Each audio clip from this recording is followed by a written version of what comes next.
वो प्रमाण दे दें तो मैं राजनीति छोड़ दूंगा। और मैंने जो कहा है उसके में प्रमाण मेरे पास है, लेकिन मैं देना नहीं चाहता कि सामने वाले का भविष्य खत्म हो जाए। आरएलपी की महिला कौन है? कह रहे हैं कि ये किसानों को जो नकली बीज की कंपनियों पे आपने कार्रवाई की, इसको लेके हमको कोई समस्या हो रही है, आपने भी कहा। वो तो पायलट साहब को भी हो रही है, गहलोत साहब को भी हो रही है, डोटासरा को भी हो रही है, लेकिन ये समझ से बाहर है। हनुमान बेनीवाल जी को क्यों परेशानी हो रही है? क्यों हो रही है? तो क्या कोई वो तो उनसे पूछो ना आप। तो क्या फंडिंग होती है? कुछ तरह की ये फैक्ट्री वाले कुछ करते हैं क्या ऐसा? अब करते होंगे भाई, मैंने तो नहीं किया, मैं ईमानदारी से कहता डॉक्टर साहब, हूँ। ये आरएलपी की महिला कौन है जो पेपर लीक में शामिल थी? वो मैं जरूरत पड़ी, जरूरत मैंने क्या रात को कह दिया, अब आवश्यकता पड़ी तो बता दूंगा। सर, वो ही नहीं है, कई उसके साथ जुड़े हुए लोग हैं। पोसवाल हुए, इनका कुछ आज भी मैं बता रहा हूँ, एसओजी के 3 लोग निर्दोषों को फंसाने में, दोषियों को फंसाने में, दोषियों को बचाने में,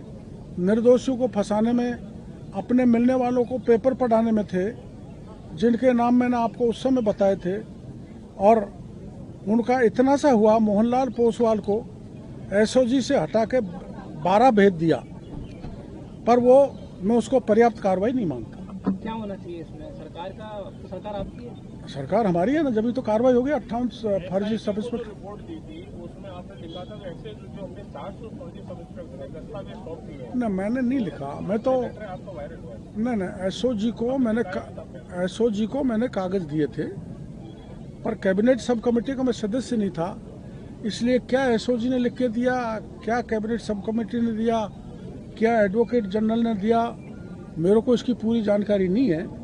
मेरी ये व्यक्तिगत राय है कि अब परीक्षा रद्द हो गई तो परीक्षा कराई जानी चाहिए। सरकार से, मुख्यमंत्री से निवेदन करूंगा और नए तथ्य एसओजी को दूंगा, जिससे कुछ मगरमच्छ और पकड़े जाए। वैसा भी आपको नहीं लगता कि व्यक्तिगत तौर पर कैसे खुश हो गए? व्यक्तिगत तौर पर मैं इसलिए खुश हुआ हूं कि इसकी शुरुआत आपको जानकारी होगी मैंने की थी, तो मेरा इससे इमोशनल अटैचमेंट हो गया इस मुद्दे से, और उसके कारण मैं व्यक्तिगत रूप से खुश हूँ। वैसा इसमें हनुमान बेनीवाल को लेकर क्या खुलासा करने वाले हैं? ना देखो, वो ऐसा होता है, मैं क्या नाम से हनुमान बेनीवाल हमारी पार्टी से गए हुए हैं, पर वो बार बार ये कहते मेरे को छोड़ के चले गए, और कई महीने से कह रहे थे, तो ये मेरे को परेशान बात कर रही थी। एक उन्होंने कल ये जो कहा, उसके कारण मैं थोड़ा परटर्ब हो गया। उन्होंने कहा था कि आप बजरी में पैसा लेते हैं, आप खाद बीज और पेस्टिसाइड जो कार्रवाई किस लिए कर रहे हो मैं जानता हूँ, मैं कुछ भी कर सकता हूँ, सारे पत्रकार भाइयों को कहता हूँ, लेकिन मैं भ्रष्टाचार नहीं कर सकता। अगर कहीं भी प्रमाण मिल जाए तो मेरे को फांसी के फंदे पे लटका दिया जाए, तो उससे मेरे को परेशानी हुई, मैं परटर्ब हुआ, तो कुछ बात कह दी, तो उसको उनको भी अन्यथा नहीं लेना चाहिए, मैं तो कम से कम अन्यथा